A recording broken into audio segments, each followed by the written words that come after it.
Holding hands po ulit, holding hands. O, sige, tigas sa inyo.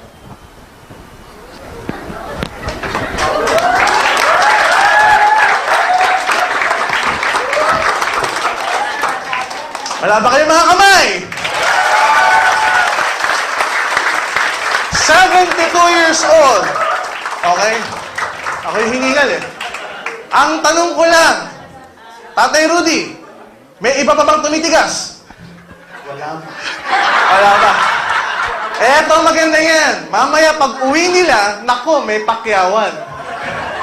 Ang tanong, saan ka hahanap, Tatay? Biro lang. Palakpakan natin si Sir Rudy at si Sir Harold. Yan yung tinatawag na nanotechnology.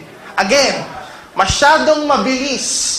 Masyadong mabilis yung pag-penetrate. Kasi nga, masyadong minute yung degradation particle niya.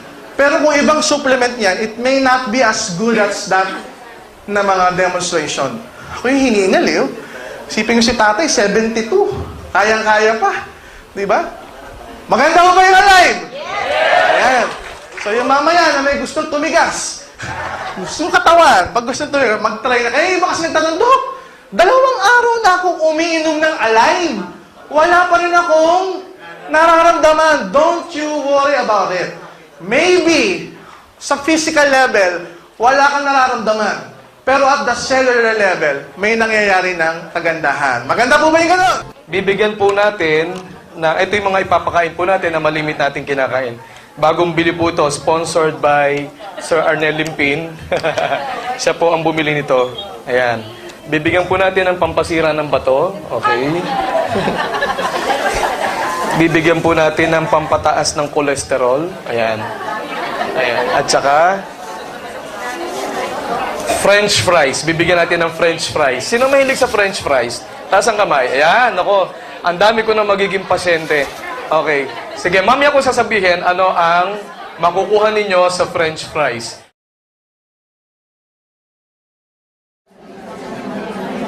Ganda ko lang.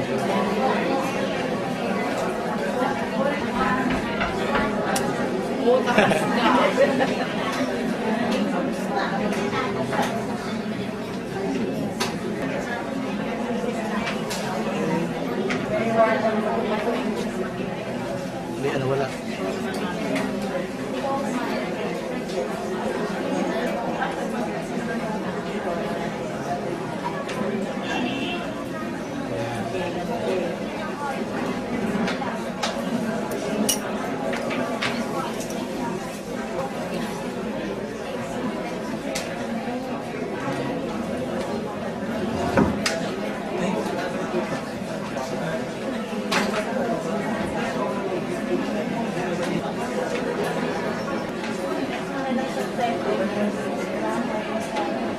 Nakita niyo yung mga red blood cells, dikit-dikit siya.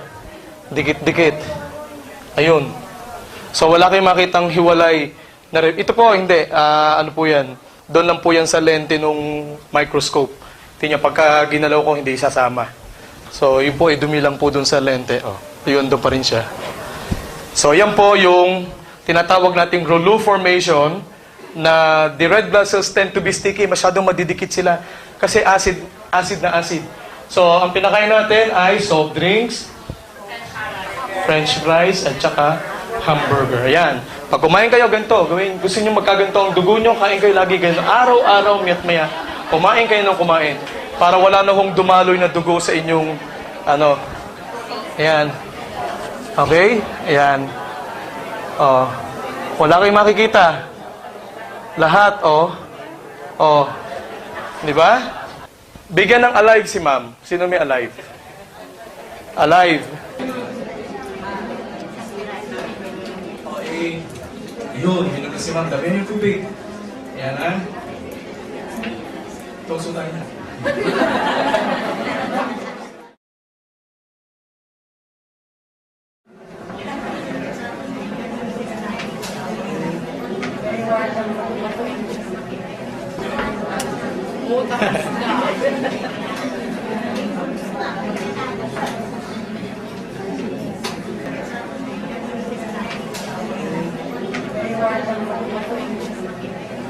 Hindi, ano wala.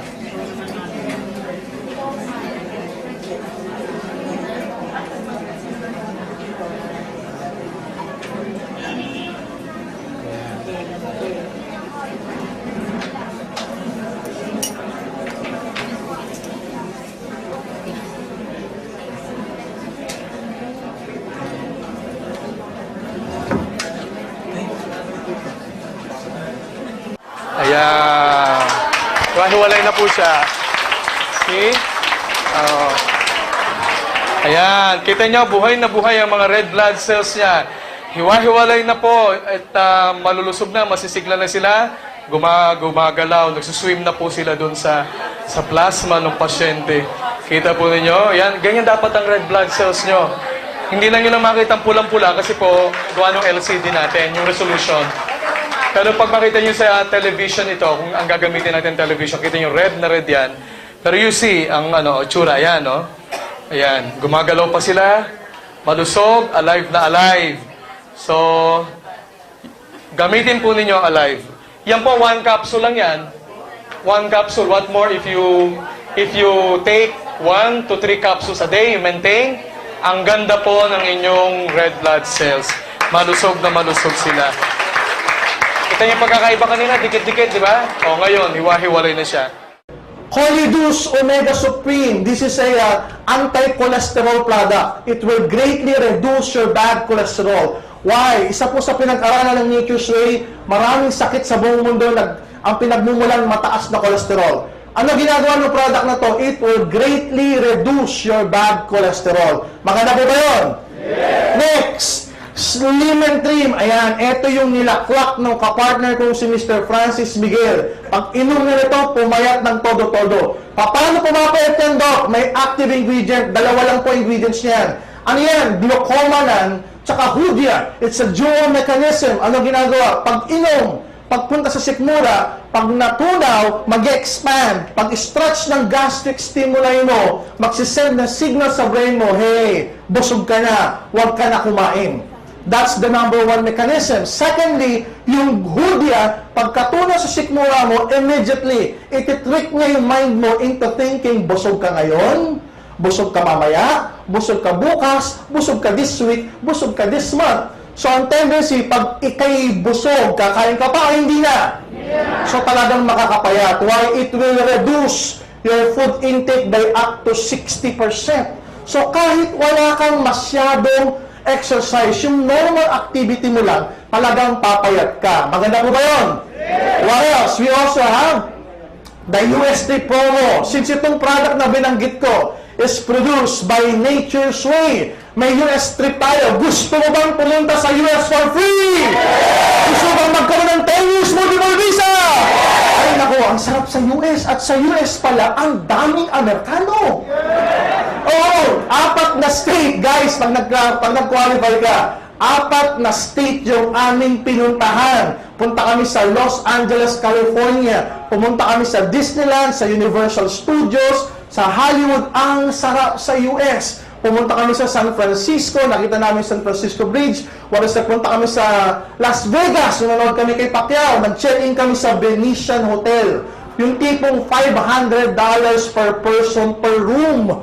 Ganun kaganda. And lastly, binisita namin ng Nature's Way sa Springville, Utah. Doon sa Springville, Utah, VIP treatment tayo. Pag tayo kumain sa restaurant, yung tipong $100 per plate ang sinuserve sa'yo. Maganda ba yung ganun?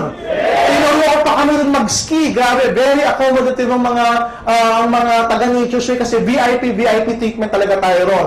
Tsaka sa US, naku po, napakasarap. Tutulungan ka pa na magkaroon ng 10 years multiple visa ng Nature's Way. Gusto nyo ba na gano'n? Isipin nyo yung huling nag-qualify. Diyos ko po, akala mo pinagsamang Abusaya at NPA ang itsura. Bakit daw? Ano ba itsura?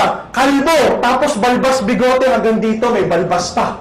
Sabi ko sa kanila, bukas na ating interview sa embassy, sa consul, pwede ba mag-ahit kayo? Opo, Dok. O yung papeles, huwag nyo kakalimutan. Opo, Dok. Tinamagahan, tinanghali ng gising.